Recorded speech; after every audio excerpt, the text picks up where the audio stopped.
Parang di ko yata kaya. Pag sa buhay ko'y malayo ka. Bakit kasi aalis ka pa eh. Stay ka na lang. Stay ka na lang. Char. Hello guys, it's me, Simpleng Buhay, ang inyong babaeng maganda sa inyong lahat. Char. Again, samahan niyo ako. Tara, kagala ulit tayo. Salampun na natin sa, I don't know kung saan, basta, kung saan tayo, kung saan tayo abutin ng ng ulan, doon tayo doon tayo,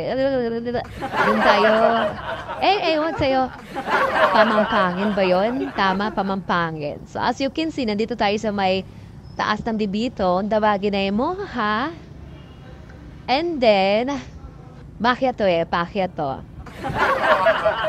Tama ba? Ano ba lugar to? Mga ba to? Basta, taas ng bibito.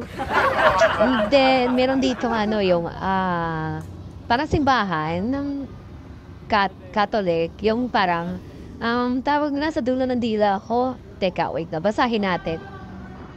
Ayun, no? Monastery? Monastery? Sorry, hindi ko alam. Basta, nasa dulo ng dila, hindi ko mabanggit yung pronunciation. Basta maganda dito sa gabi, may ilaw tong kalsadang to. And then, sa banda una-unahan, nandiyan na po yung diversion road o yung crossing. And, pupunta tayo doon sa may pamampangin. Doon nga sa mga nag-request, pamampangin naman daw. So, ayun, sinamantala namin yung panahon na walang gawa. Kaya sumugod na kami dito sa may pamampangin. So, ngayon, makikita nyo, nasa may diversion route tayo sa crossing. Abang-abang lang tayong maubos ng sasakyan bago tayo tumawid at mahirap na at baka masagi. Kung nasagi ka, nako, baka yung sipon mo nasa tenga. After this crossing, hindi ko na alam kung anong barangay to. Please, sa mga nakaalam, please tell me, comment down below kung anong lugar to para ma-recognize ko naman. And ang ganda-ganda naman dito sa lugar na to. Papunta itong Buena Vista. Tama ba? At saka San Narciso. Dito kami dumaan nang papunta kami sa San Narciso. And may nadaanan akong resort dito. Hindi ko na basa yung name ng resort. Basta nakita ko may resort siya. Sana makaligo tayo dyan one time. And tuloy-tuloy tayo. At tinunahan ako ni ate. Ang bilis-bilis. Si ate nga ba yun? Ang bilis-bilis mag-drive. Magdahan-dahan ka't madulas sa kalsada. Alam niyo ba, ang pamampangin ay situated at approximately 13.8855 122.2899. So, kayo na bahala kung 1,000 ba yun o billion ba yun. Bahala kayo. Hindi ko alam basahin kasi may point. And then, tuloy-tuloy tayo hanggang sa makarating tayo pero hindi pa tayo nakakarating. Nasa kalagitnaan pa lang yata tayo o wala pa yata.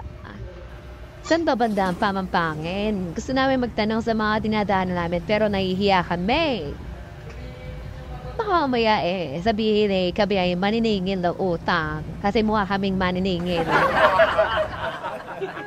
And then, met-met laang pagkaakyat namin dito, may nakita na kami mga kabahayan dito. And, ayan. Hindi ko na rin alam. Hanggang sa nakita namin tong sign na pamampangin na yan, sabi namin nung kasama ko, baka nandito na nga, ito na nga kasi, pasok tayo, baka malawak yung loob. So, wala kaming abog-abog, pinasok namin tong loob. Then, ayan nga, nag-excuse kami sa mga nasa daan. Tapos, hindi namin expect na, ano pala to, school. Wala na palang ibang daan. Dito lang pala, school na pala to, school. And then, sabi namin na, yun nga, hinanap namin kung may daan pang iba, wala na. So, hanggang dito lang yung aming sasakyan. Hindi namin expect school pala to. Hello sa inyo!